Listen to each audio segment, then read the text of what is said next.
Welcome back to my channel. I'm MC and I talk about luxury, fashion, beauty, and lifestyle.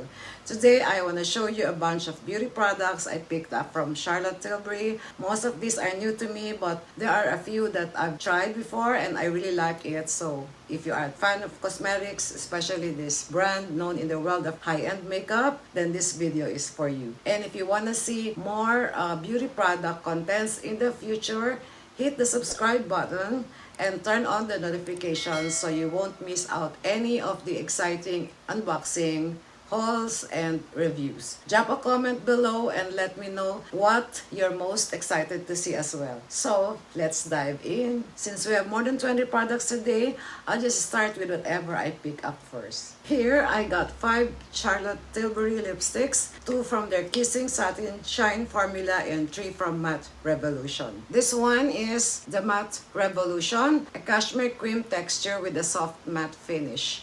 I love the packaging. The case is so beautiful, embedded with tiny shiny crystals with a city logo. The bullet is also pretty with like velvet hearts and wings all over. The shade is called Mrs. Kisses. It looks brown with a red hue in it. Not sure, but I've swatched it so you can also see. It is such a beautiful and flattering color. I love it. This one is the Matte Revolution Super Nudes collection. It's a deep brown lipstick with a modern matte finish in the shade Super Fabulous. This is great for a monochromatic makeup.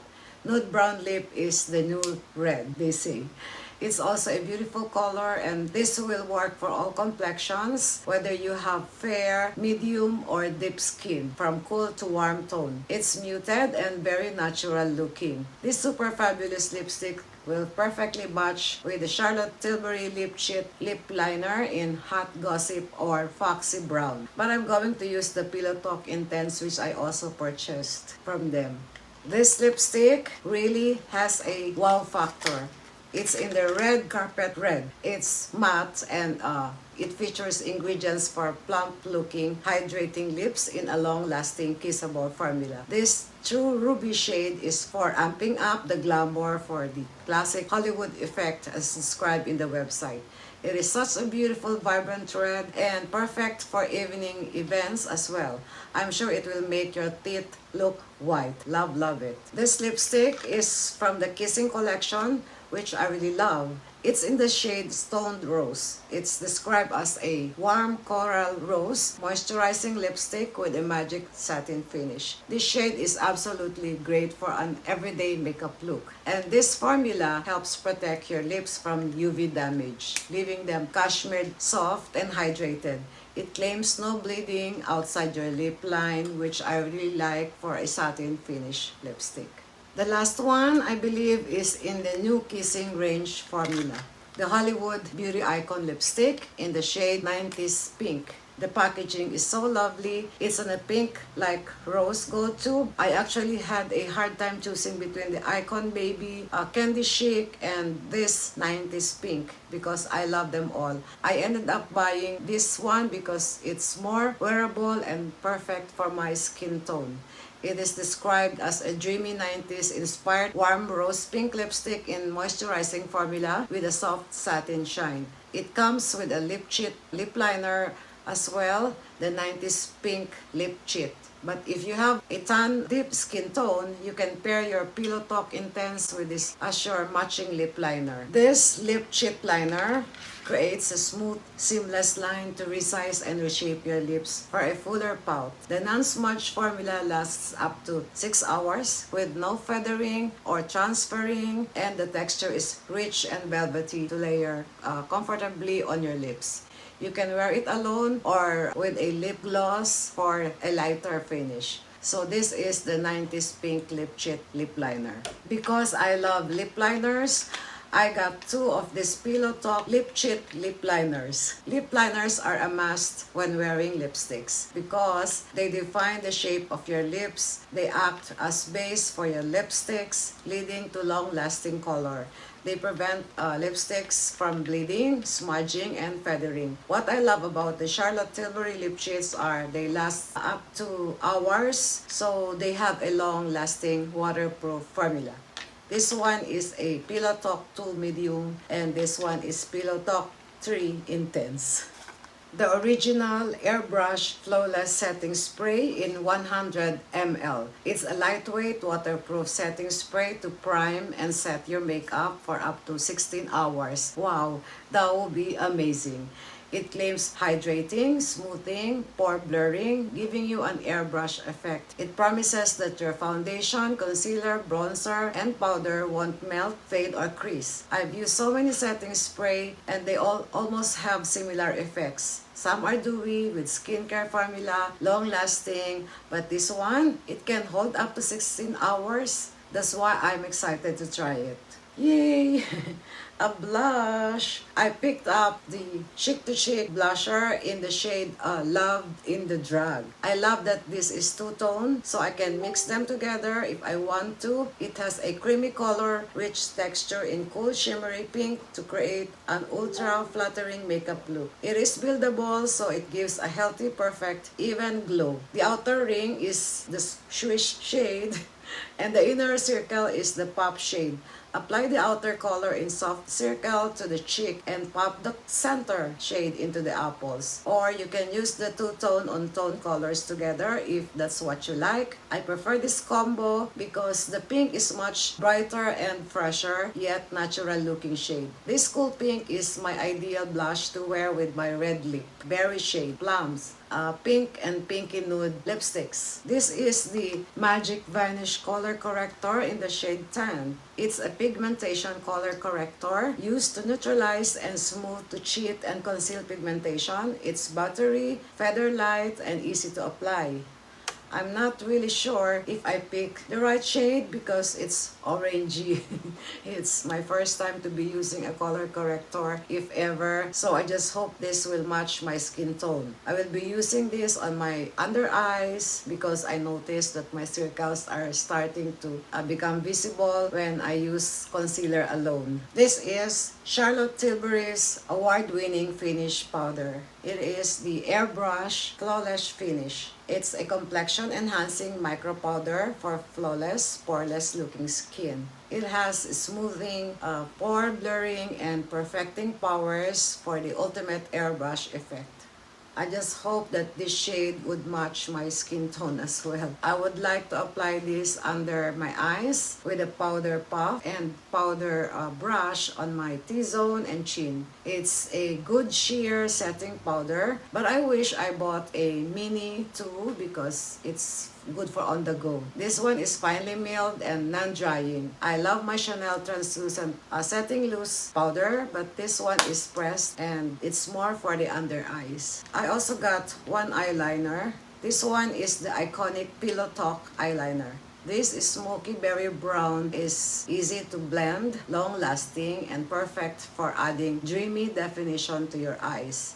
It also lasts up to 16 hours without fading or flaking. Again, it's blendable, precise, yet soft color payoff. So this is the Pillow Talk eyeliner. Next is this Beautiful Skin Radiant Concealer. This concealer claims that it conceals, corrects, brightens, and lifts the look of skin. It's 16 hours wear, contains hyaluronic acid, golden vitamin C, collagen, niacinamide. I had it in the shade 6 medium. This is medium buildable coverage and a glowing element to it like the name suggests. The concealer blends out easily as well. This is my first time to use it, so I'm excited to try it. I haven't tried a cream bronzer yet and I wanna try one, so I got this It's the beautiful Skin Glow Sun-Kissed Glow Bronzer. It's a smoothing, healthy-looking glow cream bronzer for face and body. It's infused with hyaluronic acid plus vitamin D. It says boosts hydration by 136% in 1 hour and skin appears smoother by 42%. This one is also humidity proof and sweat proof. I got it in the shade medium. It's huge, so I'll be able to use it for a long time. Love the packaging. It's so beautiful, and the mirror. So excited to try it. So I'm someone with a neutral to warm undertone, and finding a good bronzer shade is quite difficult, but this one will look perfect for me. Looks like I'll be getting a nice tan from the beach. I picked up one of Charlotte Tilbury's popular and versatile makeup brushes. It's the Hollywood Complexion Brush. It is designed for blending, sculpting, and shaping. It's dual-ended, so you can make the most use out of it. It's great for foundation, bronzer, and it's soft like butter when you swipe or stipple it, and blends beautifully, according to many people.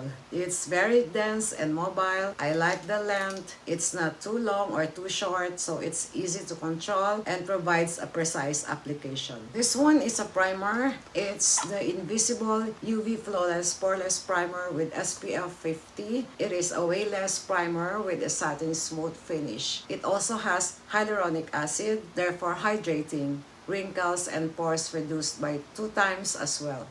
It is the final step in your skin ritual and the first step of your makeup routine. Oh yes!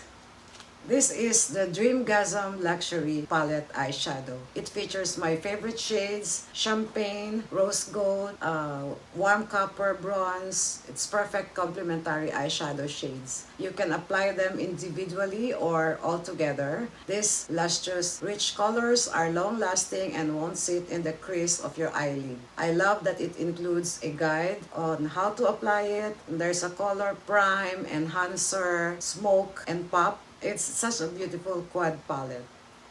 This particular product is the one I am most excited about.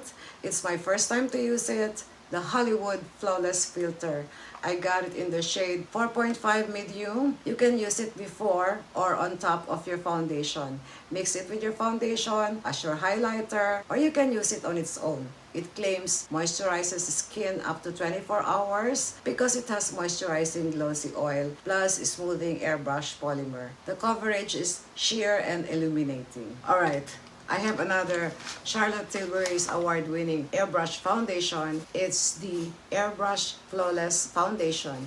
It's full coverage with a matte, long-lasting finish. It contains hydrating, anti-aging, and anti-pollution ingredients. It reduces the appearance of wrinkles by 22% after 8 weeks of use based on their website. That is amazing, right? This is a neutral shade, number 6. I'm happy that it's not too far off my actual shade because I do oxidize. Love this. And now, the Pillow Talk Multi-Glow Dream Light Highlighter.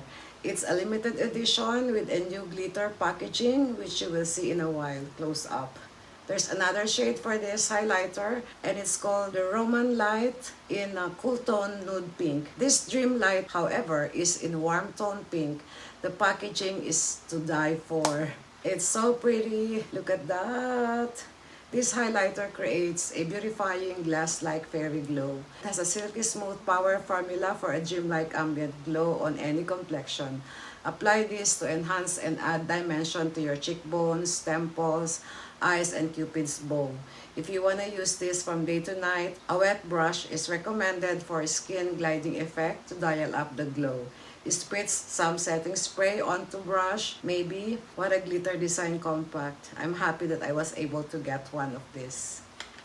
I also got something for my brows. It's the Brow Lift Cream Wax Eyebrow Pencil. It's dark brown shade with a cool neutral undertone. I love that it is refillable, easy to use with a brush, and Charlotte Tilbury called this brow sword because it mimics that full fluffy brow hair effect. It has an angled tip which means you are instantly stroking at the right angle. It's perfect for shaping, feathering, and filling in. The last product I got is the Hollywood Contour Wand, which is a light liquid formula for a sculpted looking Hollywood effect. I picked up the fair medium shade. This contour liquid has a lightweight, blendable, and buildable formula to create a well-contoured face. What's special about this is you can apply it on the eye crease to fake a deeper socket. The cushion applicator to dispense the liquid evenly makes it easier to apply the liquid. The packaging is kinda unique to me. I don't know. Let me know your thoughts about this. With these products, I could already do a full face Charlotte Tilbury makeup. Why not? I think it's gonna be fun. Maybe we'll do that in a future video. So that wraps up our Charlotte Tilbury unboxing haul for today. It's a bit lengthy, but I appreciate you sticking around until the end of the video. Thank you so much and stay tuned for our upcoming Chanel beauty haul as well. Until next time, bye!